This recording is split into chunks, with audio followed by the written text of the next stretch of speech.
자, 우리 인사 나눕니다. 반갑습니다. 예수님이 부르셨습니다. 기도하라고 부르셨습니다.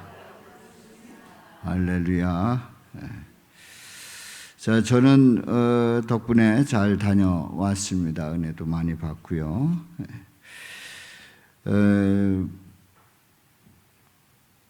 오늘 말씀에 대한 고백을 확실히 하게 되면 우리가 흔들림이 없는데요. 그 근거를 오늘 10절부터 보았죠.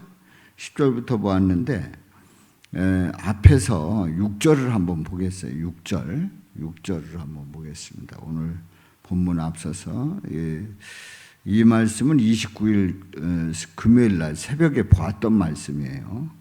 이미 보았던 말씀인데 요한일서 5장 6절 말씀에 보면 물과 피로 임하신 이시니, 물과 피로 임하셨대. 누구예요? 예수 그리스도시라 말씀을 합니다. 이제 물로만이 아니라 물과 피로 임하셨는데 증거하시는 이는 누구시라고요? 성령께서 증거하십니다. 우리 예수님께서 세례를 받으시고 그 물에서 올라오실 때에 하늘이 열리고 하나님의 성령의 비둘기같이 내려서 자기 위에 임하심을 보게 됩니다. 세례를 받으시고 물에서 올라오실 때 하늘이 열렸어요. 하나님의 성령이 비둘기같이 내려서 자기 위에 임하시는 그 과정을 보게 됩니다. 우리 예수님은 세례 속에서 이제 세례를 받으시는 그 세례를 기점으로 해서 세례 요한으로부터 세례를 받지 않습니까? 그 기점으로 해서 속죄 시기가 시작이 됩니다. 일반적으로 공생애가 시작이 되는 거죠. 공생애가 시작이 되는데 우리는 속죄 시기라고 그럽니다. 우리 예수님께서 이제 속죄 제물이 되어 주셔서 주님 앞에 십자가에서 피 흘려 죽으시는 그 과정, 그 시기를 속죄 시기라고 얘기를 합니다. 그리고 이제 예수님 오시기 전에 그 시기를, 그러니까 공생애가 시작되기 전에, 속죄 시기가 시작되기 전에 시기를 뭐라고 그런다 그랬죠? 화목 시기라고 그랬죠. 화목 시기. 바로 이 화목 시기는 우리 예수님이 이 땅에 하나님의 명을 받으시고 내려오셨습니다. 그래서 이 땅에서 이제 부모님과 함께 집에서 이제 시기를 지내게 되는데 바로 그때를 이제 화목 시기라고 합니다. 그리고 세례받고 속죄 시기. 근데 물로 세례를 받을 때 우리는 물로 세례를 받았다고 하는 거기에 그 어떤 의미가 있을까? 더 큰 의미를 우리가 설교를 통해서 함께 은혜를 나눴는데 바로 우리 예수님은 인간의 모든 죄를 전가받는, 제사장으로부터 전가받는 그런 세례였단 말이죠. 제사장이 가져온 그 제물에 손을 얹고 기도를 하게 되면 그 죄가, 백성의 죄가 그 제물에 옮겨지게 되고 그 제물이 이제 제물로 드려질 때 피 흘려서 제물로 드려질 때에 그 죄가 사해지는 그런 예식처럼 우리 예수님께서 이 땅에 오셔서 그 모든 백성의 죄를 다 전가 받으시는 과정이었단 말이지요. 그런 가운데 하나님의 성령이 비둘기같이 임했어요. 자, 이렇게 우리는 이 일의 증인이요, 또 하나님이 자기에게 순종하는 자들에게 주신 성령도 그러하니라 말씀을 하고 있어요. 자, 우리 예수님은 물로 세례를 받으실 때 이미 그 죄를 다 전가 받으셨어요. 우리 예수님은 십자가에서 피 흘려 죽으실 때 그 모든 죄를 사해 주십니다. 제물로 드려주시고, 그리고 이미 성령께서 이것을 증언하셨단 말이죠. 그렇습니다. 그래서 증언하는 이가 셋이다. 누구요? 성령. 8절. 7절부터 7절. 7절 시작. 증언하는 이가 셋이니 성령과 물과 피라. 곧 이 셋은 합하여 하나이니라. 그러니까 성령과 물과 피, 이 셋이 예수님을 증언하고 있단 말이지요. 자, 그래서 이제 9절 말씀 우리 다 같이 읽어봅니다. 시작. 만일 우리가 사람들의 증언을 받을진대 하나님의 증거는 더욱 크도다. 하나님의 증거는 이것이니 그의 아들에 대하여 증언하는 것이니라. 누구에 대하여? 아들에 대하여 증언하는 것이니라. 그렇습니다. 하나님은 아들에 대해서 확실하게 증거하고 있어요. 물로, 피로, 성령으로 증언하시고, 그리고 하나님은 이처럼 아들에 대해서 이 모양 저 모양으로 증거를 하십니다. 그래서 우리 예수님께서 물로 세를 받으시고 올라오실 때 하늘로부터 소리가 있어 말씀하실 때 이는 내 사랑하는 아들이요, 내 사랑하는 아들이요, 내 기뻐하는 자라 하시니라 말씀합니다. 이제 오늘 앞에서 이제 보았던 이 말씀들을 우리가 짚어보면서 하나님께서 아들을, 예수님을 증언하고 계시단 말이에요. 근데 이제 오늘 이 말씀, 오늘 본문 말씀에서는 하나님의 아들에 대한 그 고백이 얼마나 중요한가를 말씀을 합니다. 우리는 하나님을 믿어도 예수님에 대한 믿음이 없어도 된다고 생각을 해요. 그리고 내가 하나님을 믿으면 뭐 예수를 믿든 안 믿든 무슨 상관이냐, 하나님 믿으면 되는 거지.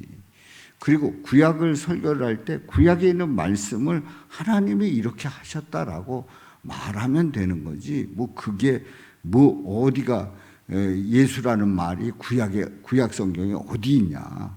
그러니까 그런 얘기 안 해도 된다. 하나님을 믿으면 된다. 이렇게 얘기하는 경우도 있어요.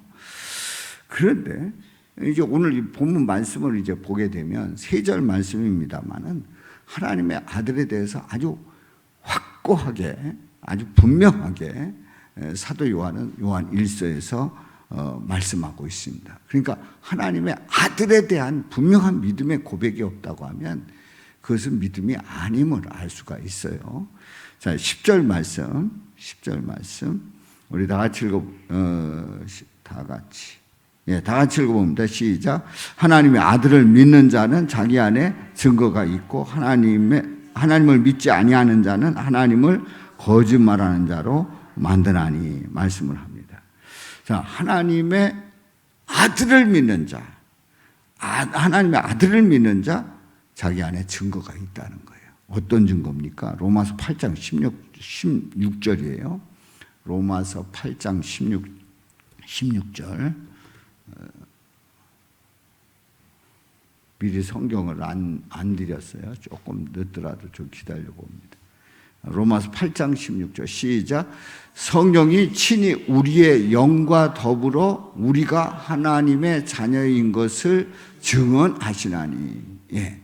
성령이 친히 우리의 영과 더불어 우리가 하나님의 자녀인 것을 증언하신단 말이에요. 그래서 갈라디아서 4장 6절에 있는 말씀에 보면은 너희가 아들임으로 하나님이 그 아들의 영을 우리 마음 가운데 보내사 아빠 아버지라 부르게 하셨느니라. 아빠 아버지라 하나님을 부르게 하셨다는 거예요. 자, 그래서 계시록 19장 10절을 말씀해 봅니다. 계시록 19장 10절 말씀. 내가 그 발 앞에 엎드려 경배하려 하니 그가 나에게 말하기를 나는 너와 및 예수의 증언을 받은 내 형제들과 같이 된 종이니 삼가 그리하지 말고 오직 하나님께 경배하라. 하나님께 경배하라. 예수의 증언은 예언의 영이라 하더라 말씀하고 있어요. 자, 하나님의 아들을 믿는 자는 자기 안에 분명한 증거가 있습니다. 그런데 하나님을 믿지 아니하는 자, 하나님을 믿지 않잖아요. 그럼 하나님을 거짓말하는 자로 만들어 버립니다. 그래서 요한일서 1장 10절 한번 찾아보시죠. 요한일서 1장 10절. 요한일서 1장 10절 시작. 만일 우리가 범죄하지 아니하였다 하면 하나님을 거짓말하는 이로 만드는 것이니 또한 그의 말씀이 우리 속에 있지 아니하니라. 아멘. 한마디로 해서 요한 1장 10절에 있는 말씀은 우리가 뭐라는 거예요? 죄인이라는 거예요. 죄인이라는 거예요. 만일 우리가 범죄하지 아니하였다. 난 범죄한 일이 없습니다. 범죄한 일이 없습니다. 이번에도 연구소에서 이제 목사님들하고 이제 그룹 나눔을 하는데 늘 죄인이라고 하는 말이 걸렸다는 거예요. 왜냐하면 특별히 내가 죄인이라고 손가락질 받을 일도 없었고 문제 되지도 않았고 뭐 어디 파출소나 그 이상 어디 가는 그런 일도 없었기 때문에 범죄하지 않았는데 죄인이다. 나는 죄인이다라고 고백하는 게 너무 이상했대요. 너무 이상했대요. 만약 우리가 범죄하지 아니하였다 하면 그렇게 말하면 하나님을 어떻게 만든다 말씀하고 있습니까? 하나님을 요한일서 1장 10절 벌써 지웠어요? 요한일서 1장 10절. 네. 만일 우리가 범죄하지 아니하였다 하면 하나님을 뭐하는 자로? 거짓말하는 자로 만드는 것이다. 말씀을 해요. 거짓말. 그러니까 하나님이 거짓말을 범죄하지도 않았는데 죄인이다라고 그렇게 고백한다고 하면 이게 말이 되느냐? 이게 죄인일 수 없다. 이렇게 주장한다고 하면 하나님을 거짓말하는 자로 만드는 것이다. 또한 그의 말씀이 우리 속에 있지 아니하다 말씀을 합니다. 그래서 우리는 뭐 사회적으로 또 무슨 어떤 삶 속에서 내가 죄인이 아니다 할지라도 이미 마음에 미움을 가졌다면 이미 어떤 다른 마음을 가졌다면 다 죄를 지은 거예요. 죄를 지은 거예요. 자, 그래서 우리는 하나님을 믿지 아니하는 자는 하나님을 거짓말하는 자로 만든단 말이에요. 자, 그 이유가 뭐냐? 그 이유를 말씀을 합니다. 10절 하반절에 보면은 이는 하나님께서 그 아들에 대하여 증언하신 증거를 믿지 아니하였습니다. 아들에 대해서 증언하신 증거를 믿지 아니한 그 이유 때문에 하나님을 거짓말하는 자로 만든단 말이에요. 아들에 대한 분명한 고백이 없을 때는 하나님을 거짓말하는 자로 그렇게 만드는 거예요. 그리고 우리가 하나님에 대한 분명한 고백을 하지 못하는 이유가 되는 거지요. 그래서 요한복음 5장 38절에 보면 그 말씀이 너희 속에 거하지 아니하니 이는 그가 보내신 이를 믿지 아니함이라. 보내신 이를 믿지 아니하기 때문에 아무리 예수님 말씀을 하셔도 유대인들은 그 말씀을 귀담아 듣지 않습니다. 자, 11절에 있는 말씀, 11절 우리 다 같이 읽습니다. 또 증거는 이것이니 하나님이 우리에게 영생을 주신 것과 또 증거가 이것이다. 하나님이 우리에게 뭘 주셨대요? 영생을 주셨대요. 영생 주셨대요. 그가 우리에게 약속하신 것은 이것이니 곧 영원한 생명이니라 말씀을 합니다. 자, 우리가 영생을 얻었다. 영생을 하나님이 나를 사랑하신다. 그리고 하나님이 믿는 자에게 영생을 주셨다. 영생을 주셨다. 사랑한다. 그리고 영생 주셨다. 그러면 막 눈앞에 영생이 찌찌직하고 막 이렇게 영생에 대한 확신 있는 사람들마다 막 뭐가 보였으면 좋겠어요. 보였으면 좋겠어요. 근데 영생을 주셨다는 거예요. 구원해 주셨다는 거예요. 생명이 내 안에 있다는 거예요. 예수님이 내 안에 있다는 거예요. 그걸 어떻게 하냐 말이에요. 그러면 여러분들 사랑한다는 경험 있으셨어요? 없는 분 있어요, 이 자리에? 사랑한다. 저 사람이, 엄마가, 부모님이, 또 사랑하는 아내가, 남편이, 자녀가 사랑한다. 사랑한다. 이거 다 느끼셨죠? 근데 그 사랑이라는 게 본분, 눈으로 본 분. 사랑 그랬는데 사랑이 갑자기 쫙 하고 막 여기서 사랑하고 보입니까? 전혀 보이지 않아요. 근데 우리는 사랑한다는 걸 알고 있고 사랑이라는 걸 알고 있어요. 그러니까 이거는 눈으로 보이지 않는 형이 상학적인 단어예요. 그런데 이 책상, 마이크 뭐 이런 거 다 눈에 보이는 형이 하학적인 그러한 부류에 속했기 때문에 다 보이지 않습니까? 그러니까 우리는 자꾸 어떤 형이 하학적인 뭐가 보여야지만 뭔가 그게 증거가 있다고 생각을 해요.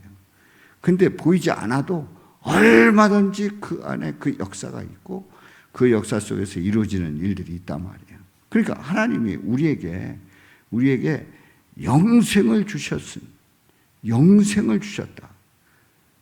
영생 봤어? 잡아봤어? 뭐 영생이 당신 주머니에 들어오던가? 딱 이렇게 얘기하면 갑자기 헷갈리는 거예요. 안 보여요. 눈으로 안 보여요. 그런데 우리에게 영생 주셨어요. 하나님이 주셨다고 말씀하셨어요. 그러므로 그 영생은 있는 거예요. 그러니까 그 영생을 거부한다. 다시 얘기해서 11절 하반절에 보면 이 생명이 그들 안에 있는 그것이니라 말씀을 하잖아요. 영생을 주셨는데 그 영생이 뭐냐? 생명이 그의 아들 안에 있는 것이다. 그의 생명이 그의 아들 안에 있는 것이다. 그렇습니다.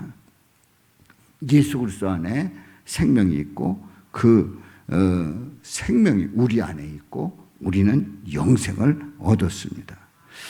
영생 받았습니다.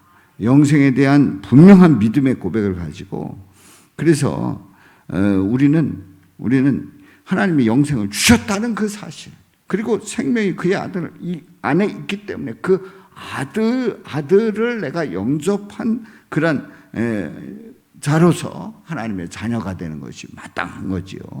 그래서 요한일서 2장 25절에 보면은 요한일서 2장 25절에 보면 그가 우리에게 약속하신 것은 이것이니 곧 영원한 생명이니라. 다시 한번 다 같이요. 시작. 그가 우리에게 약속하신 것은 이것이니 곧 영원한 생명이니라. 예, 약속하셨어요. 영원한 생명을 약속하셨어요. 그러니까 뭐 의심할 필요도 없는 거예요. 그게 실제고 그리고 우리 삶 속에서 그대로 나타나게 되고 그 생명 가운데 우리는 살아가고 있단 말이에요. 이 생명이 누구 안에 있다고요? 그의 아들 안에 있는 것이다. 그의 아들은 누구예요? 예수님 안에 있단 말이에요. 그래서 우리가 예수님을 믿는다는 게 이렇게 행복한 일이고 또 예수님 안에 있다고 하는 이 사실이 우리가 하나님의 자녀가 되었다고 하는 확실한 증거임을 고백할 수 있기를 주님의 이름으로 축원합니다. 자, 12절에 있는 말씀에 보면 아들이 있는 자에게는 뭐가 있대요? 생명이 있고 하나님의 아들이 없는 자에게는 생명이 없느니라. 간단한 거예요. 간단한 거예요. 그러니까 우리가 하나님을 믿는데 내가 예수 뭐 그렇게 꼭 믿어야 되냐? 뭐 예수에 대해서 안다. 그리고 뭐 예수를 꼭 그렇게 영접한다. 뭐 이런 말 안 해도 된다. 나 하나님 잘 믿는다. 그 유대인들 다 하던 얘기예요. 그 유대인들 보고 예수님이 뭐라고 그랬다고요? 무슨 자식들이라고요? 예. 아들이 있는 자에게는 생명이 있어요. 하나님의 아들이 없는 자에게는 생명이 없단 말이에요. 그러니까 예수 그리스도에 대한 분명한 고백 속에서 그 예수 그리스도에게 생명이 있기 때문에 그 예수님을 영접한 그 자녀는 하나님의 자녀가 됐고 그리고 영생의 삶을 산다는 것을 오늘 이 본문에서 우리에게 확실하게 들려줍니다. 여기에 대해서 흔들림 없이 확신을 가지고 또 믿음으로 나갈 수 있기를 주님의 이름으로 축원합니다. 제가 오늘 저 서울 둔촌동에 있는 중앙보훈병원에 우리 작은아버지께서 연세가 92세가 되셨는데 연로하셨고 또 여러 가지 상태가 좋지 않아서 이제 걱정을 했습니다. 그래서 연구소에 들어갔을 때 혹시 무슨 일이 있으면 어떡하나 기도를 했어요. 주님, 제가 금요일 날 가가지고 복음을 제시할 건데 그때까지 연장시켜 주시고 그때까지 연장시켜 주시고 주님 급하시다면 기다려 주옵소서. 그때까지 계시게 하여 주옵소서. 그렇게 기도를 하면서 뭐 주님이 다 주관하시는 일이지만은 제가 약간 건방진 기도를 드렸어요. 그때까지 좀 있게 해달라고. 그래서 그 연구소에 있는 동안에 그 연구소에 집중할 수 있게 해달라고 이제 기도를 했는데 소식이 안 오는 거예요. 그래서 밤에도 이제 같이 그 숙소에 있는 그 목사님에게 저는 5분 대기조입니다. 그랬어요. 5분 대기조. 연락 오면 이 밤에도 가야 되는데 5분 대기조라 하여튼 제가 중간에 일어나고 뭐 이래도 다 이해해 달라고. 그러면서 이제 5분 대기로 있으면서 대기를 했는데 소식을 들어보니까 괜찮으시다네. 가서 괜히 가서 우리 동생을 봤는데 괜찮으시다는 거예요. 오히려 더 이렇게 좋아지셨다는 소식을 듣고 제가 들어가서 예수님을 전했어요. 예수님이 사랑하신다. 예수님 믿으시라고. 천국에 대한 소망을 가지시라고. 이제 복음을 제시했어요. 근데 어찌됐든 뭐 계속 이러고 계셔가지고 그게 아멘인지는 구분은 안 되나 어찌됐든 제가 전했습니다. 중요한 것은 바로 그 안에 예수가 있다면, 생명이 있다면 영생하는 거예요. 만일에 생명이 없으면 영생할 수가 없어요. 우리가 예수를 믿는다는 게 이렇게 중요합니다. 이렇게 중요해요. 그리고 한 동생은 교회를 안 다닌대. 근데 얘기를 하다 보니까 욥기에 대해서 관심이 있고 욥기를 읽어보니까 자기 인생하고 비슷하다는 거예요. 그러니까 고난이 많았다는 얘기죠. 그래서 내가 그 얘기를 하면서 그 욥기에 대한 얘기를 내가 자세히 얘기해 줄 테니까 인천에 내려와라. 그러면 내가 어느 날 작정을 하고 성경에 대해서 너무나도 쉽게 전해 줄 테니까 꼭 오라고 그랬어요. 성경이 어렵대. 성경 어렵지 않다. 너무나도 쉽다. 너무나도 쉽다. 그러면서 이제 내려온다는 걸 약속을 했어요. 우리는 아들이 있는 자에게는 생명이 있고 아들이 없는 자에게 생명이 없다고 하는 이 말씀 우리가 분명히 고백하면서 어느 누구에게든지 기회가 있을 때에 그 예수님을 전하고 아들을 믿는 자에게는 영생이 있고 아들에게 순종하지 아니하는 자는 영생을 보지 못하고 도리어 하나님의 진노가 그 위에 머물러 있느니라. 비슷한 말씀이지만 다른 말씀이에요. 요한복음 3장 16절에 있는 말씀. 아니 36절에 있는 말씀. 요한복음 3장 36절 우리 다 같이 읽어보겠어요.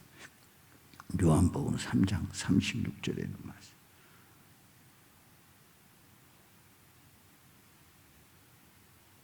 시작. 아들을 믿는 자에게는 영생이 있고 아들에게 순종하지 아니하는 자는 영생을 보지 못하고 도리어 하나님의 진노가 그 위에 머물러 있느니라. 아멘. 그래서 우리는 그 하나님 아들에 대한 예수 그리스도에 대한 분명한 믿음의 고백을 가지고 믿는 자에게는 영생이 있고 순종하지 아니하는 자 영생 보지 못한다. 하나님의 진노가 그 위에 있다. 아주 분명합니다. 진리입니다. 그래서 이 말씀 가운데 확실히 붙잡힌 바 되어 믿음으로 나갈 수 있기를 주님의 이름으로 축원합니다. 요한복음 6장 47절 한 절 말씀만 더 보겠어요. 요한복음 6장 47절. 너무나도 간단한 말씀인데요. 6장 47절에 있는 말씀. 시작. 진실로 진실로 너에게 이르노니 믿는 자는 영생을 가졌나니. 할렐루야. 믿는 자는 뭘 가졌다고요? 영생을 가졌나니. 그렇습니다. 이 밤에 믿는 자는 영생을 가졌나니 이 말씀을 붙들고 우리는 확신을 가지고 기도를 합니다. 또한 기도할 때에 우리가 믿지 않는 그런 주변 가족들에게 이 말씀에 대해서 확신을 가질 수 있도록 복음을 제시하고, 그래서 믿는 자는 영생을 가졌다고 하는 이 소식을 분명히 전하고 예수 그리스도를 믿어 영생을 얻는 그러한 은혜와 사랑이, 축복이 가정마다 넘치시기를 주님의 이름으로 축원합니다. 자, 우리